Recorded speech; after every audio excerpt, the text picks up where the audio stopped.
Life can get hectic when you start a family, but which can help you make confident decisions from improving your home to financial planning. We'll make sure you're prepared. Whether you're looking to reduce your household bills, seeking advice around your child's health, or want to find our best buys for your new home, Which has got you covered.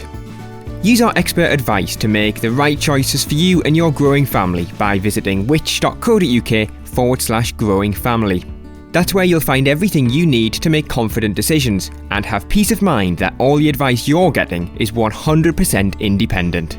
So to find out more, just head to which.co.uk/growing family.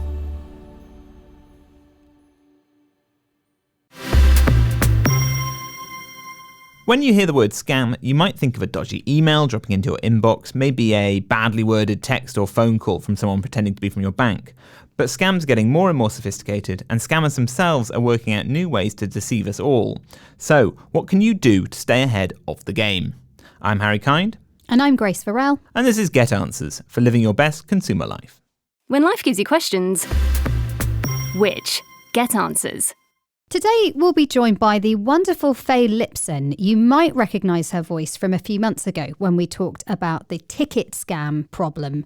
She's a senior researcher here at Which. But before we dive in with her, Harry, you were chatting to someone else we might recognise a little earlier on, right? Yes, so friend of the show, Nick Stapleton. He was on the show a few episodes back, known for being a cast member on BBC's Scam Interceptors, but also he has a new podcast out called Scam Clinic. He's releasing a book, he's going on tour, it's all happening for him. He is in deep in the world of scams, and so I wanted to catch up with him to hear what he has seen out in the scam world. Welcome back to the pod, Nick. Thanks so much for joining us. My pleasure. Thank you for having me again. It's great to be here. You've been super busy in the last few months since you were last on, not just with Scam Interceptors, but with Morning Live, and you're heading out on the road soon. Is that right? Yes. So February and March next year, I'm doing a speaking tour, which is called How to Beat Scammers. And the idea is that it's a kind of journey through the world of scams and fraud, to help people sort of better understand the nuts and bolts that make up the scam industry, but also to make sure that they're listening when I'm talking and to test them. So there's interactive tests as part of each show.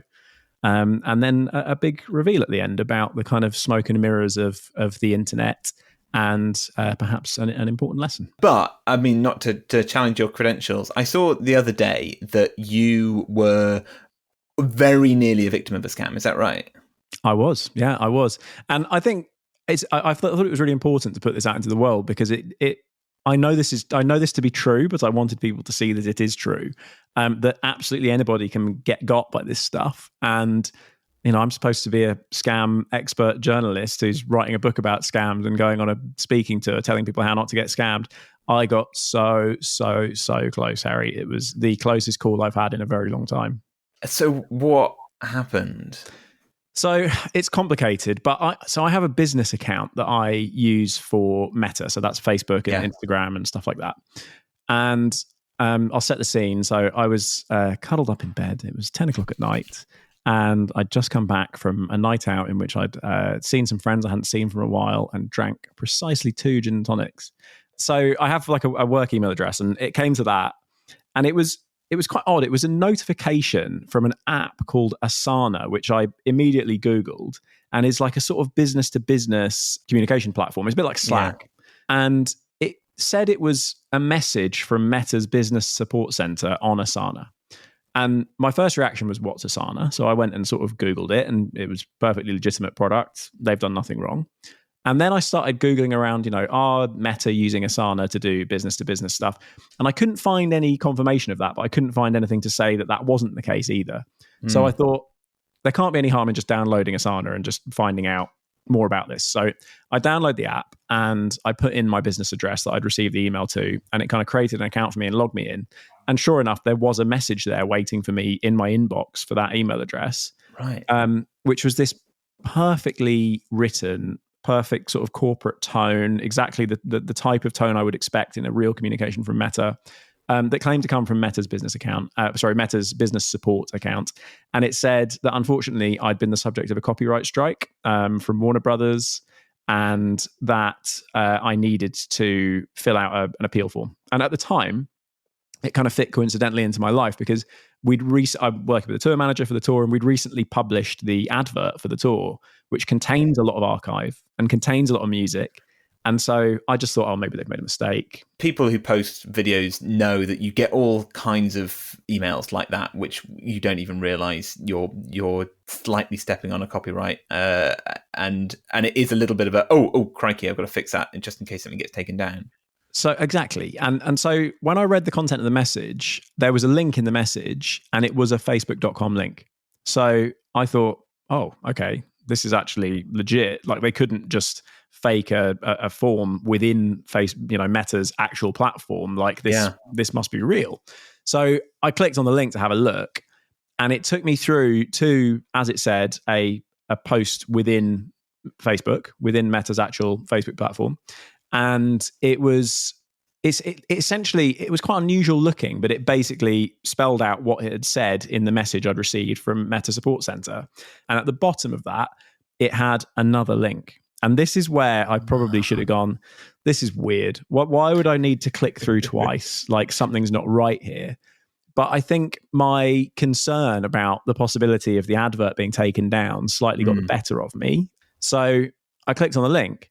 And as soon as I clicked on it, all of my concerns dissolved away. What I was met with was a gorgeously designed Meta for Business support center. And when I saw that, I thought, okay, this must be legit. Then it's a bit of a weird way to approach it, but like that was beautiful. And people don't go to the trouble of making gorgeous websites to scam people. Yeah. So I scrolled down and it had a form to fill out, as it said it would. And that's when I suddenly thought, hang on a second. If this was legitimate, why would I need to fill in my details again? It would all be baked into the claim. Like I'm already logged in. Why would I need to put all my information there? That doesn't quite make sense to me. So I started sort of getting a bit sus and exploring the website a little bit. And of course, all the links were dead. So they'd gone to the trouble of making this gorgeous thing and then not made any of the links go anywhere. And then I knew it was a scam.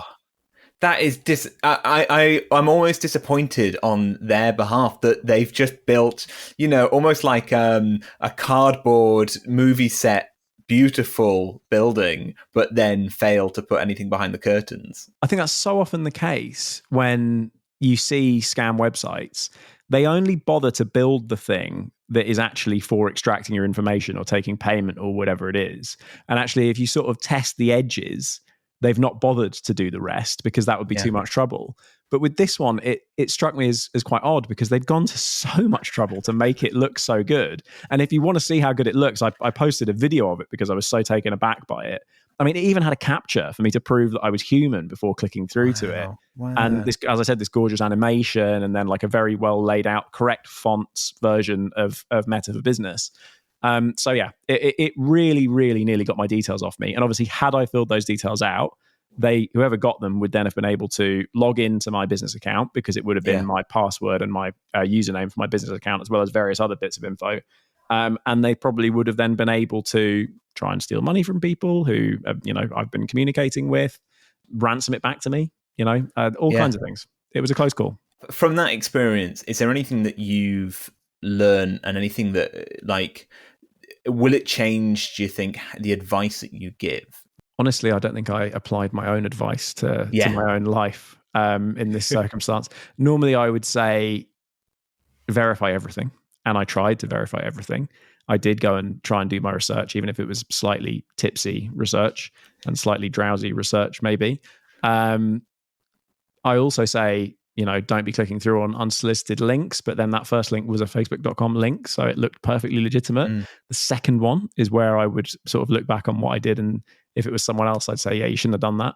But I think my concern got the better of me. And it's very easy in that kind of situation.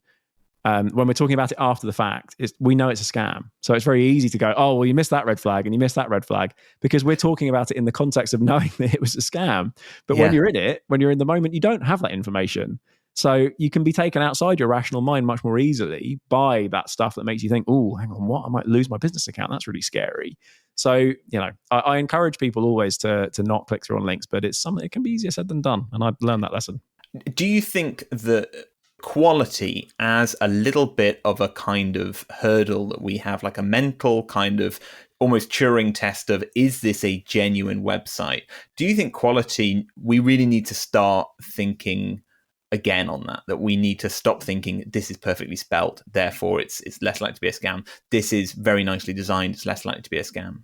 Definitely yes, because I think what we've previously viewed as the tells of clone websites, for example, are going to certainly, with AI progressing in terms of writing copy, any kind of the usual, there's grammatical errors there's spelling mistakes there stuff is going to go out the window because scammers will just be getting generative AI to write text for them. So where before you might have got a badly formatted email relating to a PayPal invoice that was, a PDF attached to it or whatever, now you're going to get something that looks much more plausibly like the company it claims to be. And when you click through, looks exactly like their website. We give that advice with a lot of online stuff about not following a link that you get from a cold encounter, from an email, from a text. But I wanted to just briefly talk about one of the kind of links that you wouldn't necessarily know is a link that we are looking at the moment, which are QR codes, where people will scan a QR code at a restaurant, when they're getting a parking app, wherever, and a QR code, basically that selection of squares, just acts as a link, but with the kind of added problem of you not easily seeing where it's leading you. I always think about it like a door without a window. So you're just about to walk through and you don't know what's on the other side. And our recent investigations at Which, Chiara Cavalieri's investigation at Which, found that more and more people are encountering QR codes in the wild, which have been replaced by scammers that lead them into subscribing to these dodgy, I would call them Netflix, Audible, all sorts of kind of media company rip-offs, where you think that you are going to sign up for a parking app, but you accidentally end up signing up for a subscription to the worst version of Netflix in the world. Is that something that you've encountered, these kind of scams? The subscription model aspect of it is completely new to me. I'd not heard of that. Oh, well, okay. So now this is interesting. This I would love to get your opinion on. And this, I think, for listeners, is a little bit of a kind of behind the curtain in the working out where the scam is and why a scam is a scam and how it works. A lot of the time when people are going through a scam, say a Royal Mail scam, where they get a text and it says pay $1.99 so you can get your parcel, and that turns out to be a scam, and we always warn people that that could well be a scam. What tends to happen is that £2 gets treated as a subscription agreement. You have basically said, I would like to sign up to this subscription package. And after that £2 has been taken, £40, usually about $39.99, sometimes $29.99, is taken from your account every month by a company, which to all intents and purposes is a legitimate but rubbish company. I can completely see the logic to it now that you explain it, because from the scammer's perspective, that will make it considerably more difficult for people to claim that it's a scam, because they are actually providing a service. And even though they weren't expecting that they were going to be signed up for that subscription, when they then go to their bank or whoever it might be, and their bank further investigates it, surely the bank's just going to say, yes, but you've been paying for a service that you've possibly been using.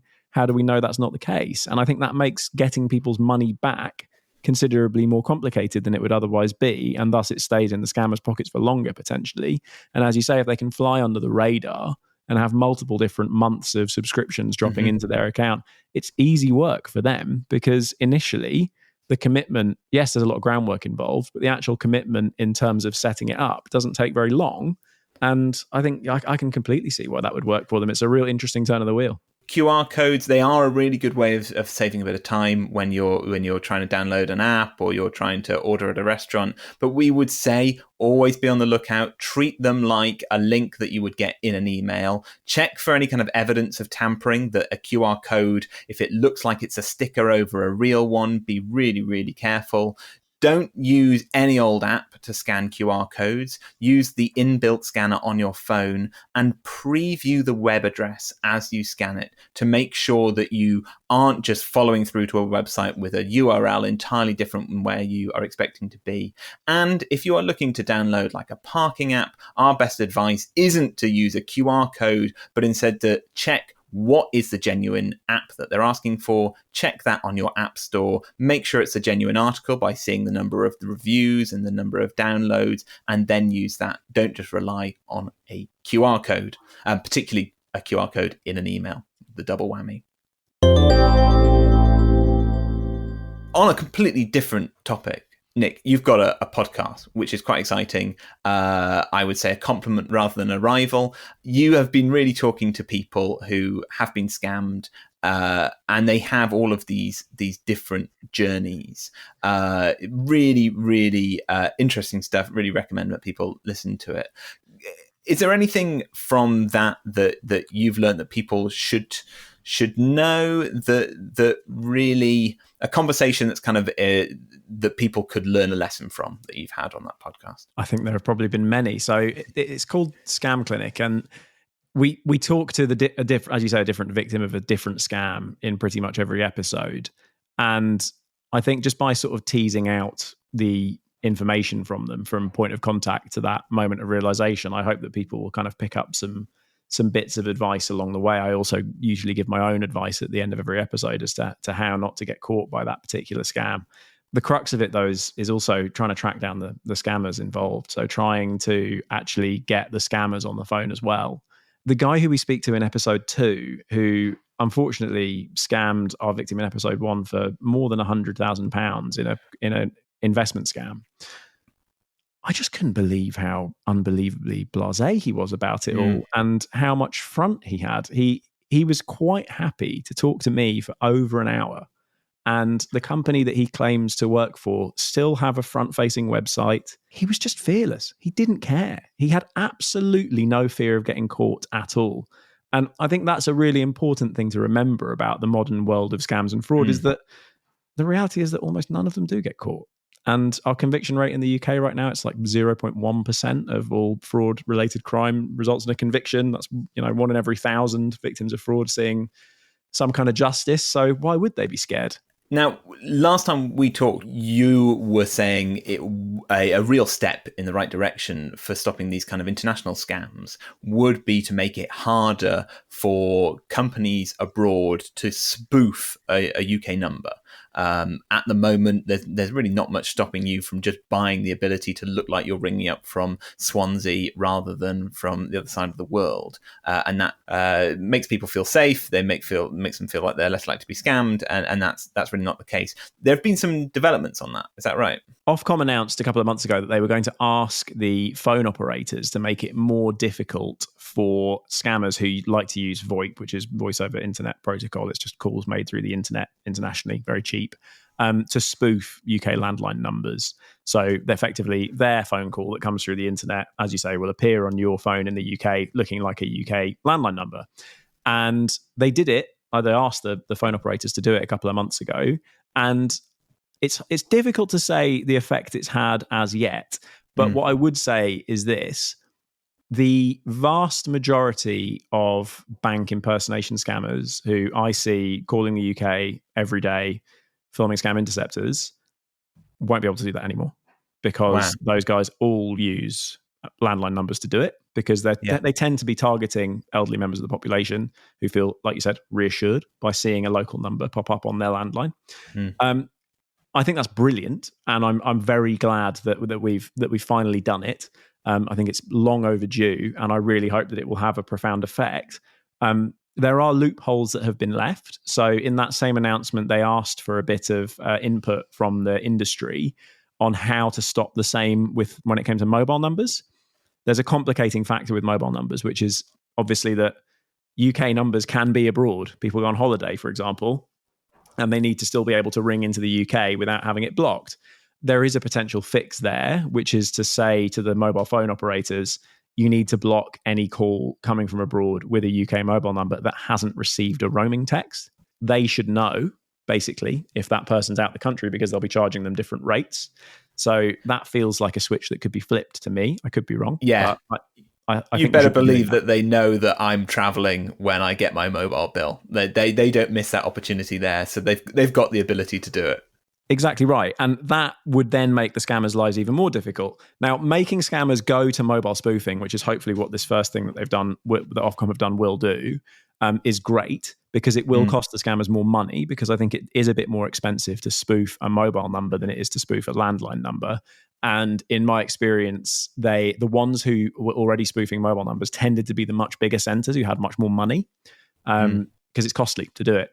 So, the more we can cost them money, the better, basically. And whether that's through educating people or through technological solutions like this or legislative solutions, that's brilliant, because there's a sort of positive correlation between people being wiser, or legislative fixes or technological fixes, and scammers making less money. And of course, scammers are like real businesses. If they make less money, eventually they'll give up and do something else. So I think the closer we can come to sort of putting them out of business in that way, the closer we're going to come to fixing this problem. Nick, thank you so much for joining us. And where can people find Scam Clinic where do people find podcasts? Scam Clinic is available with all good podcast providers. So it's in all the places you'd expect it to be: Spotify, Apple Podcasts, Samsung Podcasts, all of that. And if you want to find out about the tour, it's www.scammerslive.com. The tour is called How to Beat Scammers, and it will also be a book also called How to Beat Scammers. And I'm just going to go right out there and go and buy scammers.live and just steal all of your money now. Just do a bit of phishing attack. Thank you so much for joining us, Nick, and come back on the show soon. Thanks, Harry. Appreciate it. Are you thinking about the future and how to protect your loved ones? Creating a will is one of the most important steps you can take to ensure your wishes are carried out and your family is taken care of. That's why we're excited to tell you about a very special offer from Which Wills. Which Wills offers a straightforward, affordable and trusted service for writing your will. Whether you need a simple will or something more complex, our expert team is here to help you every step of the way. With Which Wills, you get access to legal professionals who can answer your questions on a one-to-one basis, customizable options to suit your specific needs and circumstances, and peace of mind knowing that your will is legally sound and your wishes will be respected. You can start the process from the comfort of your own home. Just visit whichwills.which.co.uk/premium-30 to get started. That's whichwills.which.co.uk/premium-30. And if you purchase before the 30th of September, you will get 30% off Which's premium will service. Don't put it off any longer. Secure your family's future today.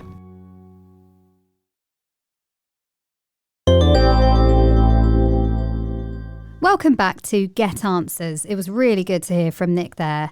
I keep coming back to the scam that he almost fell for. It was just so sophisticated, doesn't it? And it shows how sophisticated scams are getting. Yeah, the time and effort that's put into them to make something that looks incredibly convincing, so convincing that even Mr. Scam himself might fall for it. Well, now let's bring in Faye Lipson. She's a senior researcher here at Which and another brilliant scams expert. Hi, Faye. Hiya. So we were talking to Nick about how scams are becoming more sophisticated and more apparent in the real world.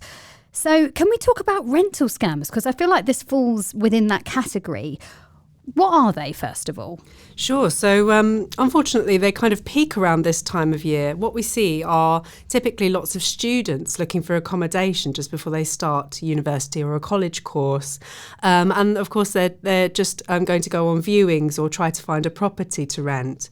And unfortunately, there are fraudsters for that who kind of prey on people that are looking for accommodation and convince them to pay a deposit before they've actually seen the property in person. And then, of course, they just ghost the victim. The victim's left with no home and their deposit's gone. So it's a really devastating kind of scam. What are they saying that persuades these people to hand over money without actually viewing a property in person? It sounds obvious that you should always view a property before you hand over a deposit, and you should.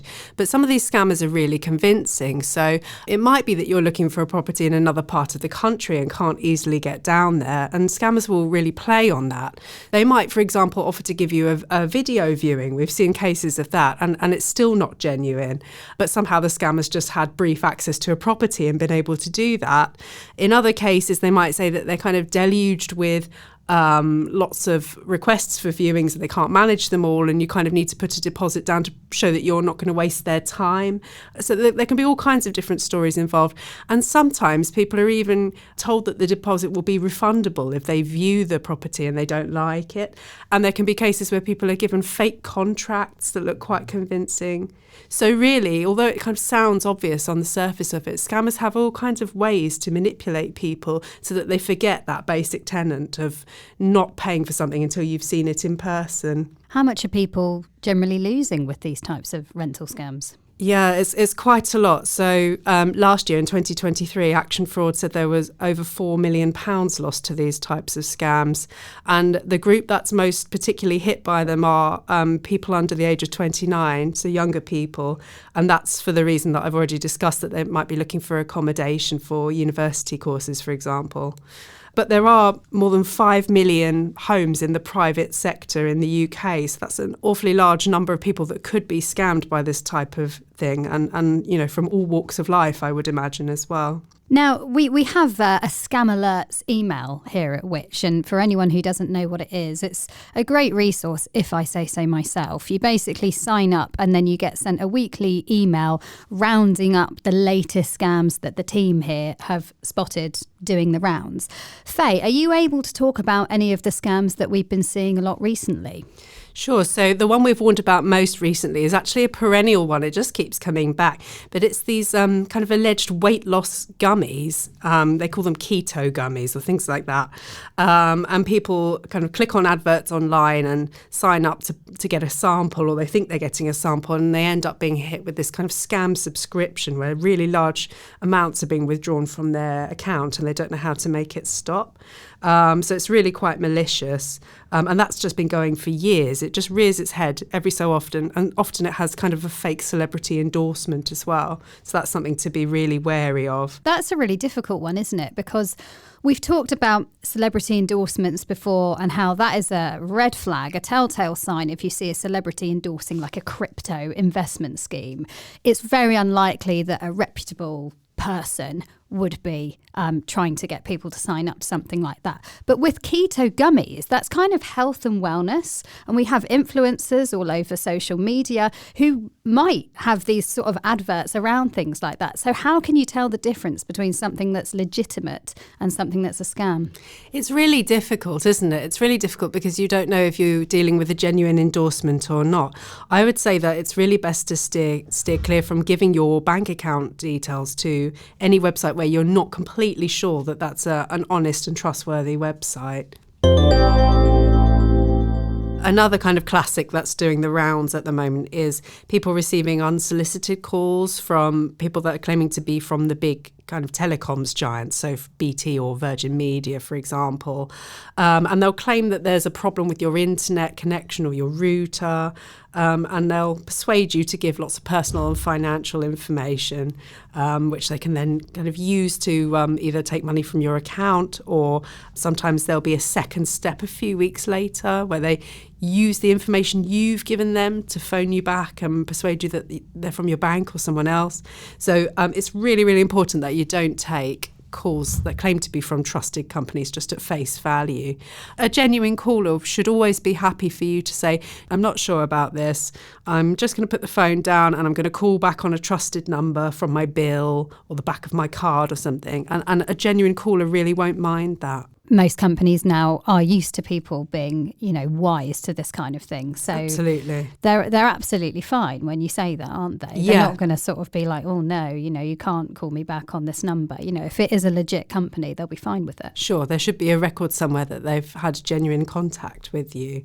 And you should be able to verify that. Anyone that's got a problem with that is really suspicious in my eyes. I had the epitome of the awkward verify conversation when I had someone knock at my door saying, have you got a flathead screwdriver and a stepladder I can borrow? Because I've been locked out of the garage opposite my our house, like a commercial garage, and I need to get in. I didn't recognise the guy. I've not lived there that long. And I'm just like, have you got any ID or something? And he just pointed at the side of the garage and just said, ring that number that's on there. And of course his phone starts ringing. So it's like, okay, that's fine. And I feel like if you can do that in a situation where it's someone you should know, your next door neighbour, you can do it with a dodgy guy who claims to be from the bank, and they're not going to take offence. Faye, I hear there's something going round about Netflix, an email from Netflix. Is that right? That's right. So scammers have created this really convincing fake email that's got the Netflix logo on it, and the font is mostly correct and everything else.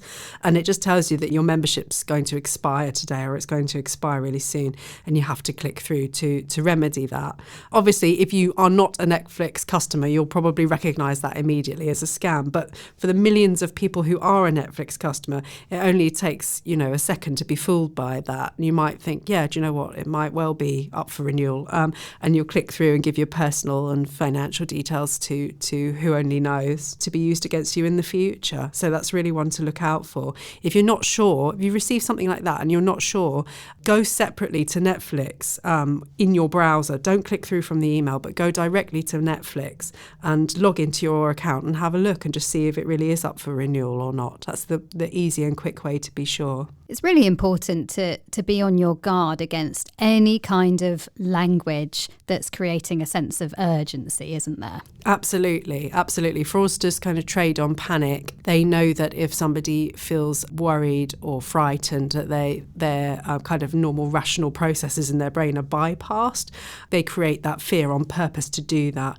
And so actually what's really important in avoiding scams is noticing when you feel that sense of fear or panic and saying, hang on, could this itself be the sign of a scam?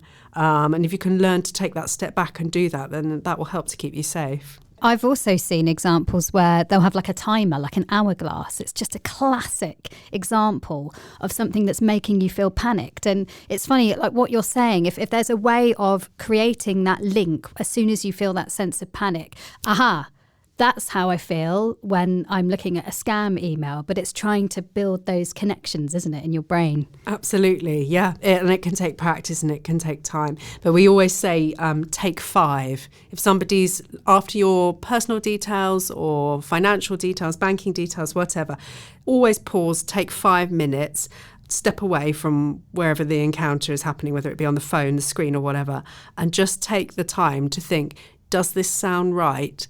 How could I verify whether this is accurate or not? Where would I need to look for that information? And that will really protect you from a lot of these scams that rely on panic and fear to get you to do something. Now, there's quite big news, isn't there, in the scams world at the moment. Do you want to tell us about it? Yeah, that's right. So for years, Which has been campaigning to protect people who pay scammers via bank transfer. Until now, if you pay a scammer by bank transfer, you're not as protected through using that method as you are through some other methods, such as a credit or debit card or certain kinds of PayPal payment, for example. And that's a really big problem, and people have lost huge sums of money that way. We've been campaigning for years. We know that the regulator is listening to us, and the banks and the payments firms will soon actually be forced to reimburse victims of these types of scams in most cases, which is a brilliant victory. The problem is that the maximum amount that victims were going to be reimbursed was due to be £415,000, and it now looks like that's going to be slashed to £85,000. You might think, well, that's still a huge amount of money, and most victims will can still be reimbursed if that's a reduced scheme that comes into force. But there are about 10% estimated of victims that won't be reimbursed. And the reason for them losing a huge sum can often be quite heartbreaking. So it can be that they've transferred their entire pension pot, for example, their life savings, or they've been tricked into transferring a house deposit to a fraudster instead of to the conveyancer. It's very often not the case that the victims, particularly rich or wealthy. It's often, the result of a life's work, for example. And these scams can be really devastating. And we do see many people that lose enormous sums above £85,000 that would lose out from this policy. And so we're really disappointed to kind of see this attempt to row back the amount that victims would get. And we are calling on the payment systems regulator to stick to their original plan to reimburse people up to £415,000 for a scam.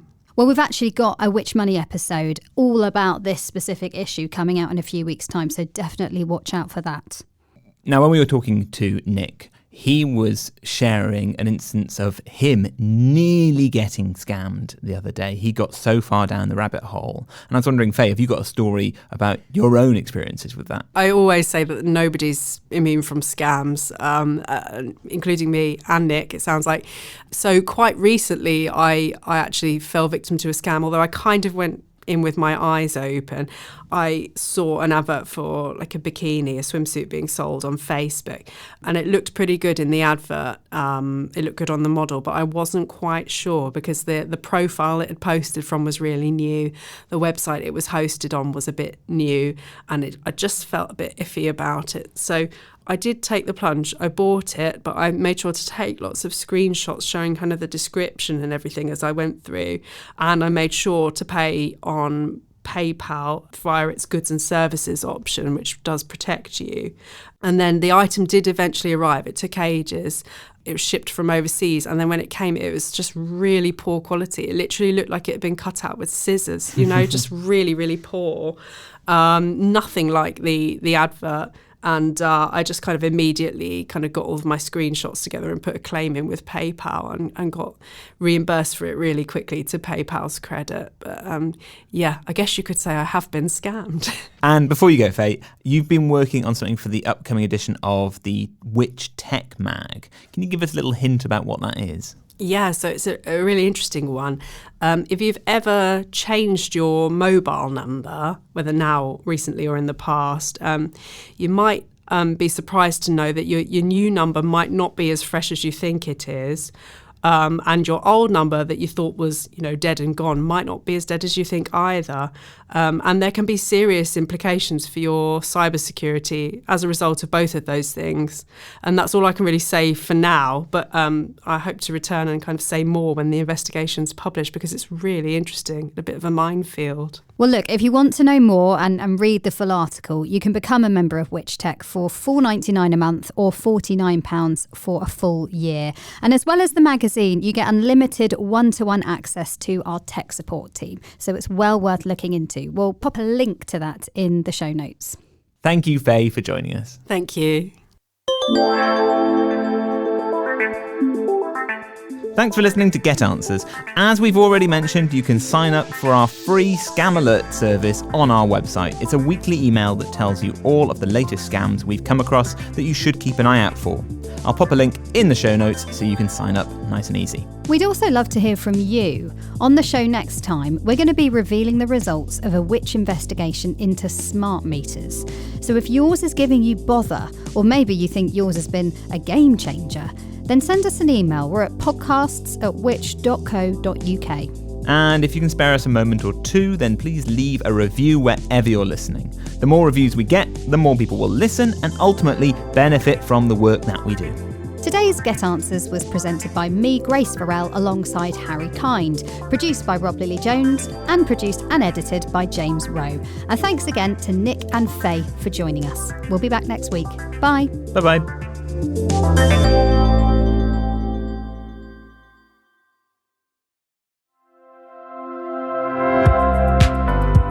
If you're enjoying this Which podcast, then you might also be interested in listening to other podcasts that we have to offer, like Which Shorts. Which Short is our weekly podcast that brings you a flavour of what the Which magazine has to offer, as well as our dedicated travel, gardening and tech magazines too. Each week we handpick a review, investigation or feature that was printed in one of our magazines and written by one of our award-winning writers.